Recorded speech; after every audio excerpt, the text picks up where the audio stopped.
Hello दोस्तों, स्वागत करता हूं आप सभी का अपने इस यूट्यूब चैनल पॉलिटेक्निकल क्लास पर। दोस्तों आशा करता हूं आप लोग अच्छे होंगे और अपने एग्जाम की प्रिपरेशन में अच्छे चले होंगे। चलिए दोस्तों, आज की इस वीडियो में हम अप्लाइड फिजिक्स, जो कि हर एक ब्रांच के लिए कॉमन सब्जेक्ट होता है, तो आज हम इसके टॉप 25 क्वेश्चनों के बारे में बात करने वाले हैं। जैसा कि आपके ऑनलाइन एग्जाम जो होने वाला है उसमें 25 क्वेश्चन ही पूछा जाएगा और जो कि 50 मार्क का होगा हमारा। और यहाँ पे देखिए, यहाँ पे थोड़ा सा गलती हमने यहाँ पे कर दी है कि यहाँ पे मैथ लिख दिया है, तो यहाँ पे फिजिक्स का क्वेश्चन हमें बताना है, तो उसको आप अवॉइड करिएगा। बाकी देखिए, यहाँ पे हमने कुछ लिखा कि जान लगा दो या फिर जाने दो। अब देखिए ये दोस्तों, टाइम आपके पास कम बचा है, लगभग 12 से 13 दिन आपके पास बचे हैं, तो यही टाइम है आपके एग्ज़ाम की प्रिपरेशन करने का। बेस्ट टाइम यही है, तो इन्हीं टाइम में आपको क्या करना है, अच्छे से रिविज़न कर लेना है। और जिन लोगों ने कुछ पढ़ा नहीं है, तो ये सीरीज़ जो है टॉप 25 क्वेश्चन की सीरीज़ जो है काफ़ी हेल्पफुल होगी। तो देखिए यहाँ पे क्वेश्चन नंबर 1 क्या दिया गया है यहाँ पे हमने, कि युक्ति जो किसी परिपथ में आवेश के प्रवाह को बनाए रखती है या आवेश के प्रवाह को ऊर्जा देती है कहलाती है। मतलब ऐसी युक्ति जो किसी परिपथ में आवेश के प्रवाह को बनाए रखती है या फिर आवेश के प्रवाह को ऊर्जा देती है, क्या कहलाएगी?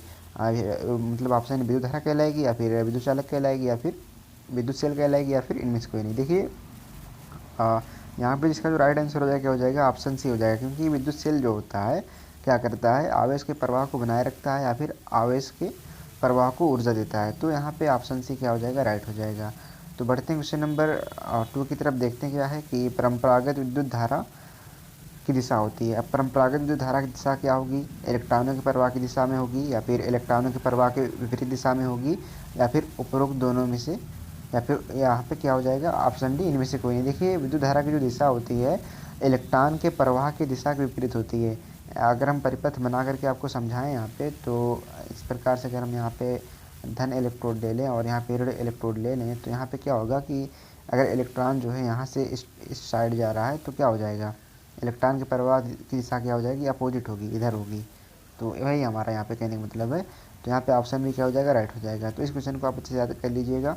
बाकी देखते हैं क्वेश्चन नंबर 3 क्या दिया गया है यहाँ पे, कि विद्युत रासायनिक सेल रूपांतरित करता है। जो विद्युत रासायनिक सेल होता है वो रूपांतरित करता है। ऑप्शन ए, यांत्रिक ऊर्जा से विद्युत ऊर्जा, या फिर प्रकाश ऊर्जा से विद्युत ऊर्जा, या फिर रासायनिक ऊर्जा से विद्युत ऊर्जा। तो ऑप्शन डी इनमें से कोई नहीं। देखिए विद्युत रासायनिक सेल है, अब सेल क्या करेगा, उसमें रासायनिक ऊर्जा होगी, तो यहाँ पे ऑप्शन सी क्या हो जाएगा, राइट हो जाएगा, कि रासायनिक ऊर्जा से विद्युत ऊर्जा में कन्वर्ट करता है। तो यहाँ पे ऑप्शन सी क्या हो जाएगा, राइट हो जाएगा। तो अगर दोस्तों वीडियो अच्छी लगी तो वीडियो को लाइक करते चलें और दोस्तों में अपने चैनल को शेयर भी करते चलें। देखिए क्वेश्चन नंबर 4 क्या दिया गया है, कि आवेश प्रवाह की दर क्या कहलाती है। अब आवेश प्रवाह की दर क्या कहलाएगी, विद्युत सेल कहलाएगी, या फिर विद्युत प्रतिरोध कहलाएगा, या फिर विद्युत विभव कहलाएगा, या फिर विद्युत धारा कहलाएगा। अब देखिए आवेश प्रवाह की जो दर होगी, यहाँ पे परिभाषा ये होती है विद्युत धारा की, तो ऑप्शन डी क्या हो जाएगा, विद्युत धारा हो जाएगा, क्योंकि आवेश प्रवाह की समय दर को क्या कहते हैं, हम विद्युत धारा कहते हैं। तो यहाँ पे ऑप्शन डी राइट हो जाएगा।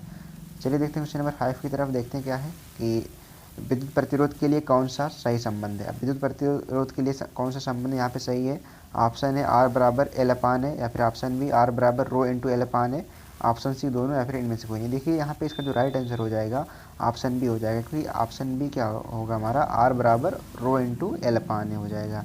ये आपका सही संबंध है। आपने पढ़ा भी होगा कि आर जो हमारा समानुपाती होता है लंबाई के, और जो आर होता है व्युत्क्रमानुपाती होता है 1/a के। तो जब ये व्युत्क्रमानुपाती वाला चिन्ह और ये वाला चिन्ह जब हटता है, तो यहाँ पे उसकी जगह पे क्या आ जाता है, रो आ जाता है। तो यहाँ पे रो आ गया, तो रो इंटू क्या हो गया, या लपाने हो गया। और यहाँ पे रो है नहीं, तो ये वाला रॉन्ग हो जाएगा, और दोनों तो होगा नहीं, और इनमें से कोई ना कोई तो होगा ही। तो यहाँ पे क्या हो जाएगा, ऑप्शन बी वाला हो जाएगा। चलिए देखते हैं क्वेश्चन नंबर 6 की तरफ। अच्छा क्वेश्चन ये भी है, कि विस्थापन समीकरण y बराबर A sine omega T plus five में प्रारंभिक कला क्या है। तो ऑप्शन इसका जो हो जाएगा, ऑप्शन ए हो जाएगा, या फिर ओमेगा टी प्लस फाइव होगा, या फिर ऑप्शन सी ओमेगा टी होगा, या फिर ऑप्शन डी फाइव होगा। अब देखिए प्रारंभिक कला पूछ रहा है, तो प्रारंभिक कला आपको इसमें कौन सा होगा, यहाँ पे फाइव होगा, क्योंकि जो फाइव होता है वो मेरी प्रारंभिक कला होती है। तो यहाँ पे ऑप्शन डी क्या हो जाएगा, राइट हो जाएगा।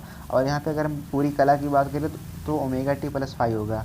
जैसा कि यहाँ पे देखिए अगला क्वेश्चन हमने उसी के हिसाब से लिया है। देखिए क्या है, कि क्वेश्चन नंबर 7 क्या है, कि विस्थापन समीकरण y बराबर A sine omega T plus five में कला क्या है।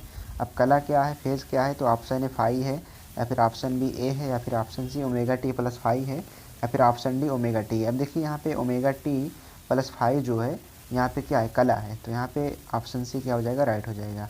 चलिए बढ़ते हैं क्वेश्चन नंबर 8 की तरफ। देखते हैं क्या है। अच्छा क्वेश्चन ये भी है। देखिए क्या है, लिखा है कि सरल लोलक का आवर्तकाल निम्न में से किस पर निर्भर करता है। अब सरल लोलक का आवर्तकाल किस पर नहीं निर्भर करता है, ध्यान से पढ़ना है क्वेश्चन को, नहीं तो आप गलती करके चले आए। तो देखिए यहाँ पे नहीं की बात किया है तो क्या हो जाएगा, गोलक के द्रव्यमान पर या फिर गुरुत्वीय त्वरण पर या फिर धागे की प्रभावी लंबाई पर या फिर इनमें से कोई नहीं। अब देखिए यहाँ पे जो क्या कहते हैं आवर्तकाल होता है सरल लोलक का, वो निर्भर नहीं करता है गोलक के किसके द्रव्यमान पर। तो यहाँ पे ऑप्शन ए क्या हो जाएगा, राइट हो जाएगा।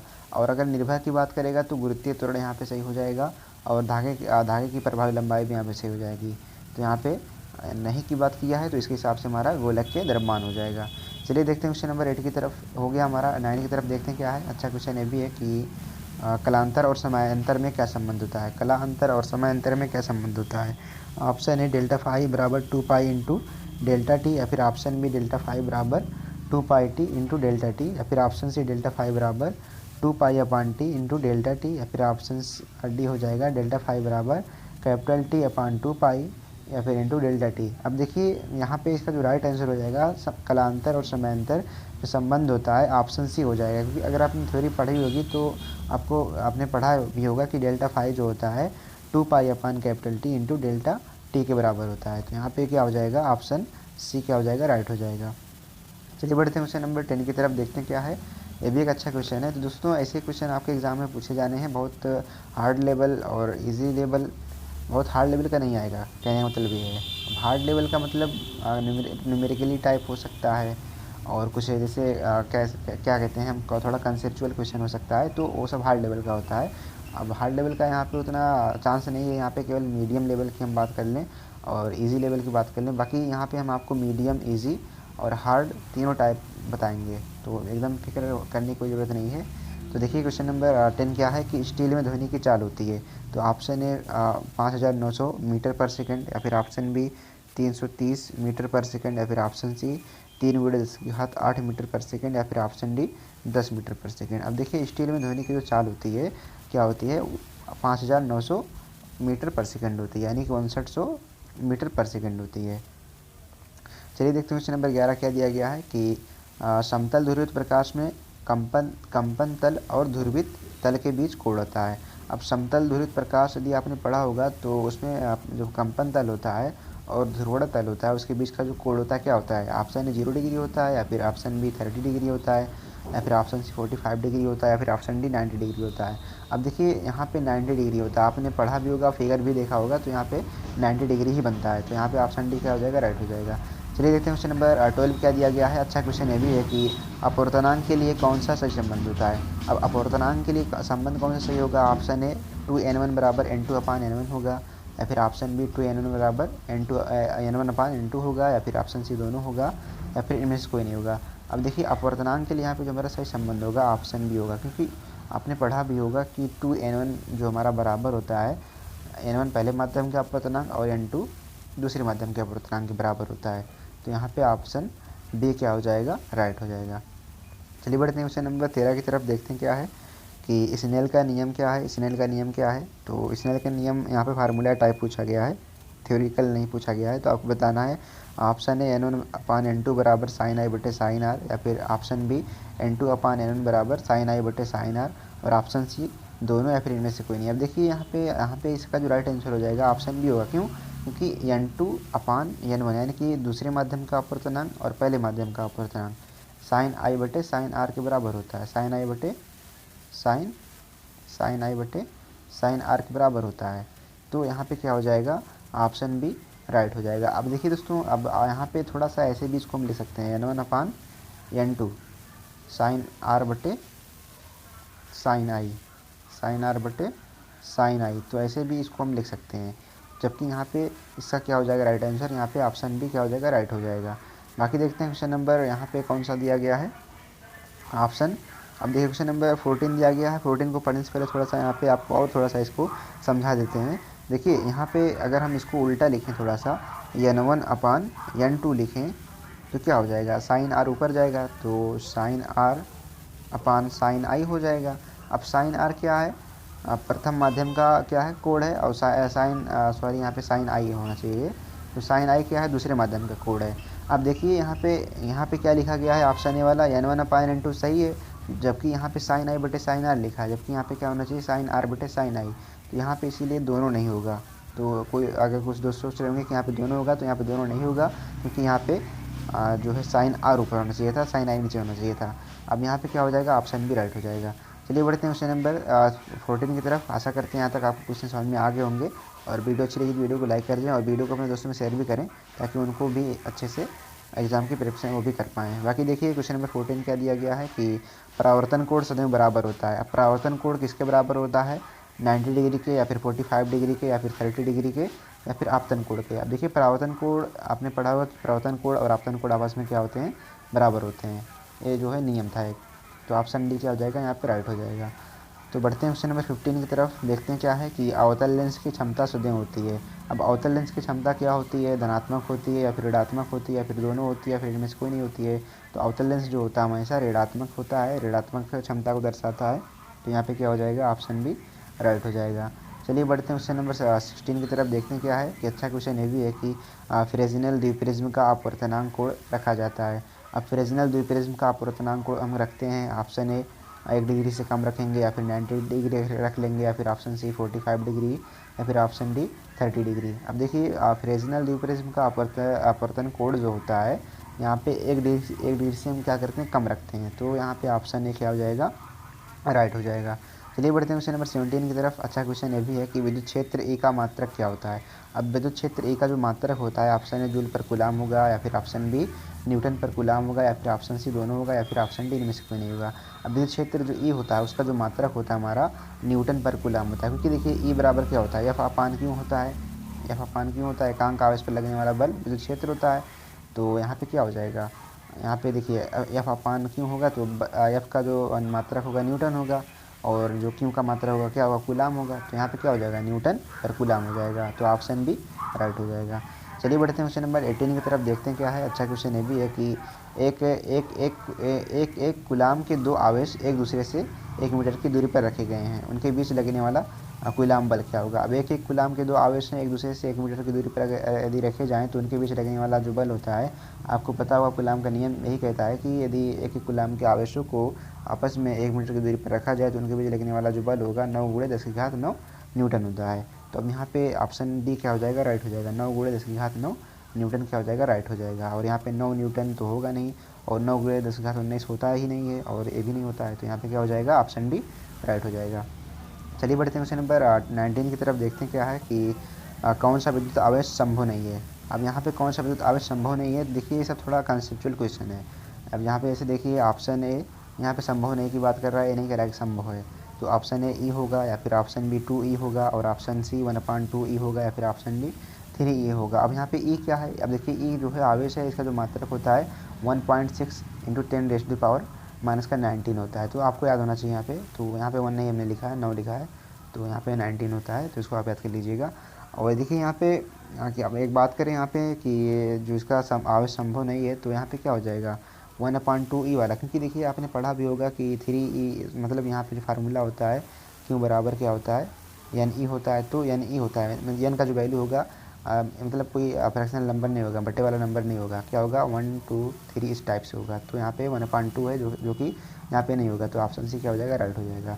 चलिए बढ़ते हैं क्वेश्चन नंबर 20 की तरफ। देखते हैं क्या है। अच्छा क्वेश्चन ये भी है कि परीक्षण आवेश क्या होता है। अब परीक्षण आवेश क्या होता है, ऑप्शन धनात्मक होता है, या फिर बहुत छोटा होता है, या फिर बिंदु के आकार का होता है, या किसी आवेश पर कोई विद्युत बल नहीं लगाता है, या फिर ऑप्शन डी उपरोक्त सभी होता है। तो देखिए दोस्तों यहाँ पे जो परीक्षण आवेश होता है उपरोक्त सभी होगा। क्यों होगा उपरोक्त सभी, क्योंकि देखिए धनात्मक भी होता है एक प्रकार से, बहुत छोटा भी होता है, और यहाँ पे बिंदु सी क्या हो जाएगा, बिंदु के आकार का होगा, और ऑप्शन डी यहाँ पे क्या हो जाएगा, या किसी आवेश पर निर्भर भी नहीं करता, मतलब किसी आवेश पर कोई बल नहीं लगाता है। तो ऑप्शन ए क्या हो जाएगा, राइट हो जाएगा। चलिए बढ़ते हैं क्वेश्चन नंबर 21 की तरफ। देखते हैं क्या है कि धारिता का मात्रक क्या होता है। अब धारिता का मात्रक यहाँ पे क्या हो जाएगा, ऑप्शन ए कूलाम पर वोल्ट हो जाएगा, या फिर ऑप्शन बी फैरेड हो जाएगा, या फिर ऑप्शन सी दोनों होगा, या फिर ऑप्शन डी इनमें से कोई नहीं होगा। अब देखिए धारिता का जो मात्रक होता है सी बराबर क्यों अपान भी होता है, आपको पता है ये फार्मूला। अब ये फार्मूला भी आपको याद होना चाहिए, क्योंकि पूछा जा सकता है कि धारिता का फार्मूला क्या होता है, तो यही होता है, तो आपको याद होना चाहिए। तो अब यहाँ पे इसका मात्रक की हम बात करें तो कूलाम, देखिए क्यों का मात्रक क्या होगा, कूलाम होगा, और भी का मात्रक क्या होगा, वोल्ट होगा। तो कूलाम पर वोल्ट यहाँ पे देखिए ऑप्शन ए भी दिया गया है। अब धारिता को हम फैरेड में भी व्यक्त करते हैं, तो इसलिए यहाँ पे क्या हो जाएगा, फैरेड भी इसका मात्रक होगा। तो यहाँ पे क्या हो जाएगा, ऑप्शन सी यहाँ पे क्या हो जाएगा, दोनों हो जाएगा। तो ऑप्शन सी क्या हो जाएगा, दोनों हो जाएगा। चलिए बढ़ते हैं क्वेश्चन नंबर 22 की तरफ। देखते हैं क्या है कि समांतर प्लेट संधारित्र की धारिता क्या होती है। अब समांतर प्लेट संधारित्र आपने पढ़ा होगा तो उसकी धारिता भी आपने पढ़ी होगी, तो क्या होती है, तो आपको अगर याद नहीं आ रहा होगा तो चलिए बता देते हैं क्या होती है। तो ऑप्शन ए सी बराबर D upon Q epsilon naught upon A. Option B क्या हो जाएगा, सी बराबर Q epsilon naught upon A upon sorry K into epsilon naught into A upon D, यानी कि यहाँ पे ऑप्शन सी दोनों लिखा गया है और ऑप्शन डी इनमें से कोई नहीं होगा। अब देखिए यहाँ पे जो समांतर प्लेट संधारित्र धारिता होती है सी बराबर होता है के into epsilon not a upon D होता है। तो ये हमारा क्या होता है, विद्युत क्षेत्र की समांतर प्लेट संधारित्र की धारिता का फार्मूला होता है। तो अब इसको आप याद कर लीजिएगा। और यहाँ पे देखिए जो धारिता जो निर्भर करती है क्षेत्रफल पर भी निर्भर करेगी और इनके बीच की दूरी पर भी निर्भर करेगी, और यहाँ पे जो क्या कहते हैं अपवर्तनांक होता है उस पर भी निर्भर करती है। तो ये सारी चीज़ें आपको मालूम होनी चाहिए। बाकी आगे आने वाली वीडियोज़ में और बाकी इसकी जो कंसेप्चुअल क्वेश्चन है वो भी बता देंगे आपको। तो यहाँ पे इसका ऑप्शन भी क्या हो जाएगा, राइट हो जाएगा। चलिए बढ़ते हैं क्वेश्चन नंबर 23 की तरफ। देखते हैं क्या है कि गॉस की परिमेय क्या होती है। अब गॉस थ्योरम आपको याद भी होगा कि ऑप्शन ए 5 बराबर ए इंटू क्यों होता है, या फिर ऑप्शन बी 5 बराबर ए इंटू अपान क्यों होता है, या फिर ऑप्शन सी ई बराबर 5 अपान ई बराबर क्या होता है 5 अपान एप्सिलॉन नॉट, या फिर ऑप्शन डी 5 बराबर क्यों अपान एप्सिलॉन नॉट होता है। अब देखिए गॉस की थ्योरम जो होती थी कि किसी गासी प्लेट से बद्ध फ्लक्स जो होता है वो क्या होता है Q into epsilon naught upon sorry Q into epsilon not होता है। तो यहाँ पे क्या हो जाएगा 5 बराबर क्या हो जाएगा क्यू अपान एप्सिलॉन नॉट हो जाएगा, जहाँ पे क्यू आवेश है और एप्सिलॉन नॉट क्या होता है यहाँ पे क्या कहते हैं विद्युतशीलता होती है। तो यहाँ पे क्या हो जाएगा, ऑप्शन डी राइट हो जाएगा। चलिए देखते हैं क्वेश्चन नंबर 24 की तरफ। क्या है हमारा, अच्छा क्वेश्चन ये भी है कि विद्युत फ्लक्स का सूत्र क्या होता है। विद्युत फ्लक्स का फार्मूला क्या होगा यहाँ पे, ऑप्शन ए 5 बराबर ई ए साइन थीटा होगा, या फिर ऑप्शन बी 5 बराबर ई ए कॉस थीटा होगा, या फिर ऑप्शन सी 5 बराबर ई ए टेन थीटा होगा, या फिर इनमें से कोई नहीं होगा।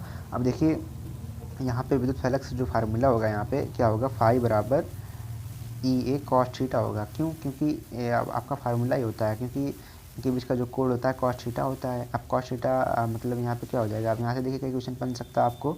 यदि कॉस थीटा का वैल्यू 0 होगा, कॉस थीटा का मान क्या होगा 0 होगा, तो यहाँ पे फाई का मान क्या होगा, विद्युत फ्लक्स का मान क्या होगा, तो अधिकतम होगा। अगर 0 होगा यहाँ पे कॉस थीटा का मान अधिकतम होगा, और अगर यहाँ पे हम बात करें कॉस थीटा का मान क्या बोलते हैं यहाँ पे 180 होगा, तो क्या होगा निगेटिव में होगा। तो इस प्रकार से, और यहाँ पे अगर हम कॉस थीटा का मान अगर हम यहाँ पे बात करें कि 90 डिग्री होगा, तो क्या हो जाएगा विद्युत फ्लक्स का मान क्या होगा 0 होगा। तो यहाँ पे कुछ यहाँ पे संबंध होते हैं, तो उसको भी आपको याद होना चाहिए। क्वेश्चन यहाँ से बन सकता है। तो यहाँ पे क्या हो जाएगा, ऑप्शन बी राइट हो जाएगा। चलिए देखते हैं क्वेश्चन नंबर 25 जो कि इस सीरीज़ का लास्ट क्वेश्चन है। क्या है देखिए कि धारिता 1 माइक्रोफेरेड होती है। अब 1 माइक्रोफेरेड धारिता किसके बराबर होती है, 10⁻9 फेरेड के, या फिर 10⁻6 फेरेड के, या फिर 10⁻−6 फेरेड के, या फिर 10⁻3 फेरेड के। तो अब देखिए यहाँ पे माइक्रोफेरेड जो होता है एक छोटी इकाई है, तो मतलब यहाँ पे प्लस वाला तो होगा नहीं कोई भी यहाँ पे। तो इस प्रकार से भी आप अनुमान लगा करके क्वेश्चन को सॉल्व कर सकते हैं, जबकि आपको याद होना चाहिए कि 1 माइक्रो बराबर होता है 10⁻6 के। तो इसके हिसाब से हमारा ऑप्शन सी क्या हो जाएगा, राइट हो जाएगा कि 1 माइक्रो फेरेड बराबर 10⁻6 फेरेड होता है। तो यहाँ पे ऑप्शन सी क्या हो जाएगा, राइट हो जाएगा। दोस्तों आशा करते हैं वीडियो अच्छी लगी होगी। अगर वीडियो अच्छी लगी तो वीडियो को लाइक करते हैं और दोस्तों को अपने चैनल को शेयर भी करते हैं। बाकी मिलते हैं आपसे अगली वीडियो में, तब तक के लिए बाय बाय, टेक केयर।